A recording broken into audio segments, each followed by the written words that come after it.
राधे राधे। प्यारे दोस्तों, धार्मिक कथाएं चैनल में आपका हार्दिक स्वागत है। दोस्तों, आज मैं अपनी वीडियो में शारद पूर्णिमा की पूजा विधि और शारद पूर्णिमा की कथा श्रवण कराने जा रही हूँ। दोस्तों, यदि आपने यूट्यूब चैनल धार्मिक कथाएं लाइक और सब्सक्राइब नहीं किया तो ज़रूर करें। बेल आइकन दबाना ना भूलें जो आने वाली सभी वीडियोज की जानकारी आपको सबसे पहले हो सके। वीडियो को पूरी सुनने के बाद कमेंट बॉक्स में राधे राधे लिखना ना भूलें। दोस्तों, शारद पूर्णिमा सभी पूर्णिमा तिथियों में महत्वपूर्ण मानी जाती है। शारद पूर्णिमा पूरे साल का एकमात्र दिन ऐसा होता है जब चंद्रमा अपनी 16 कलाओं के साथ निकलता है। भगवान श्री कृष्ण को 16 कलाओं से परिपूर्ण अवतार माना जाता है। ऐसे में इस दिन चंद्रदेव की पूजा करना बेहद महत्वपूर्ण माना जाता है। कई जगहों पर शारद पूर्णिमा को कोजागरी पूर्णिमा के नाम पर भी जानते हैं। दोस्तों, पूर्णिमा तिथि 28 अक्टूबर को सुबह 4:17 से आरंभ होगी और 29 अक्टूबर को सुबह 1:53 पर समाप्त हो जाएगी। उदय तिथि के अनुसार शारद पूर्णिमा 28 अक्टूबर को ही मनाई जाएगी। दोस्तों, शारद पूर्णिमा के दिन चंद्रमा उदय का समय 5:20 है। शारद पूर्णिमा के दिन माँ लक्ष्मी की पूजा का विधान है। इस साल शारद पूर्णिमा के दिन लक्ष्मी पूजन के भी कई शुभ मुहूर्त बन रहे हैं। दोस्तों, शारद पूर्णिमा के दिन चंद्रमा से निकलने वाली किरणें अमृत समान मानी गई है। यही कारण है कि चंद्रमा की रोशनी में खीर को रखा जाता है ताकि इसमें चंद्रमा की किरणें पड़े और अमृत का प्रभाव हो सके। मान्यता है कि इस दिन चंद्रमा की रोशनी में खीर रखने के बाद उसका सेवन करने से माँ लक्ष्मी प्रसन्न होती है। दोस्तों, अब मैं आपको शारद पूर्णिमा की पूजा विधि बताने जा रही हूँ। शारद पूर्णिमा के दिन सुबह जल्दी उठकर स्नान करें। इस दिन पवित्र नदियों में स्नान करने का बहुत महत्व है। आप नहाने के पानी में गंगा जल डालकर स्नान भी कर सकते हैं। नहाते समय सभी पावन नदियों का ध्यान कर लें। नहाने के बाद घर के मंदिर में दीप जगाएं और संभव हो सके तो इस दिन व्रत भी रखें। दोस्तों, इस दिन विष्णु भगवान और लक्ष्मी की पूजा करें।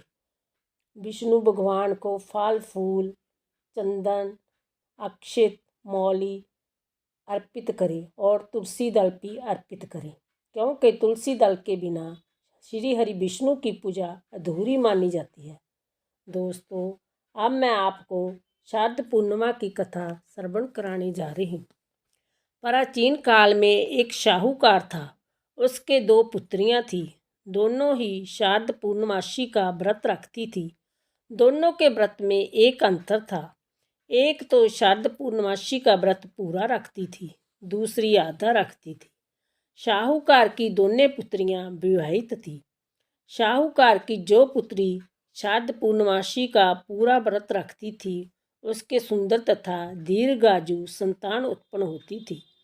और साहूकार की जो पुत्री शारद पूर्णमासी का व्रत आधा रखती थी, उसकी संतान उत्पन्न होने के कुछ वर्ष बाद मर जाती थी।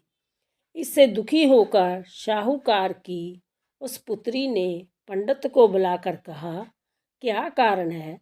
मेरी संतान ने उत्पन्न होने के पश्चात कुछ समय बाद जीवित रहने के बाद मर जाती है। इस पर पंडित ने कहा, ऐसा इसलिए होता है कि तुम शारद पूर्णमासी का व्रत अधूरा रखती हो। व्रत अधूरा रहने के कारण ही तुम्हारी संतानें उत्पन्न होकर मर जाया करती है। साहूकार की पुत्री ने जब यह बात जानी तो वह शारद पूर्णिमा का पूरा व्रत रखने लगी। परंतु इतना करने पर भी उसके जब पुत्र उत्पन्न होकर मर गया तो उसने अपने मृत पुत्र को उसी पीढ़े पर सला दिया जिस पर वह पूर्णिमा का व्रत विधान से पूजन करती थी। इसके बाद वह अपनी उस बहन के पास पहुंची जो शारद पूर्णमासी का पूरा व्रत करती थी। वह अपनी उस बहन को बुला लाई।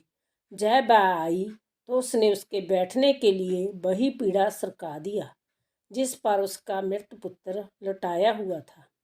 जैसे ही उसकी बहन के घाघरे से मृत बालक के शरीर का स्पर्श हुआ कि लड़का जीवित हो उठा।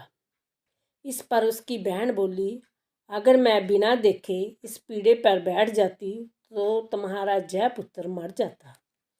इस पर उसकी बहन ने कहा, बहन, जय तो पहले ही मर चुका था, किंतु तुम्हारे शारद पूर्णिमा व्रत के प्रभाव से जय जीवित हो उठा है। उसकी जय बात सुनकर उसकी बड़ी बहन बहुत प्रसन्न हुई। उसे प्रथम बार व्रत की शक्ति का अनुभव हुआ। इसके बाद दोनों ही बहनें इस व्रत को और भी भक्ति भाव से रखने लगी। जय बात भी प्रचलित हुई। इससे व्रत का महत्व और व्रत के प्रति लोगों की श्रद्धा और भी बढ़ गई। दोस्तों, शारद पूर्णिमा के दिन चंद्रमा की पूजा करने से व्यक्ति के जीवन में सुख समृद्धि का वास होता है। अगर कुंडली में चंद्र दोष हो तो इससे भी छुटकारा मिल जाता है। शारद पूर्णिमा के दिन लक्ष्मी की पूजा करने से घर में सुख समृद्धि आती है। ऐसी मान्यता है कि रात्रि में माता लक्ष्मी पृथ्वी पर पधारती है और पूछती है कि कौन जाग रहा है, इसलिए इसे कोजागरी पूर्णिमा भी कहते हैं। शारद पूर्णिमा का व्रत रखने से सभी संकट दूर हो जाते हैं और घर में सुख समृद्धि का वास होता है। बोलो विष्णु भगवान की जय, बोलो माता लक्ष्मी की जय।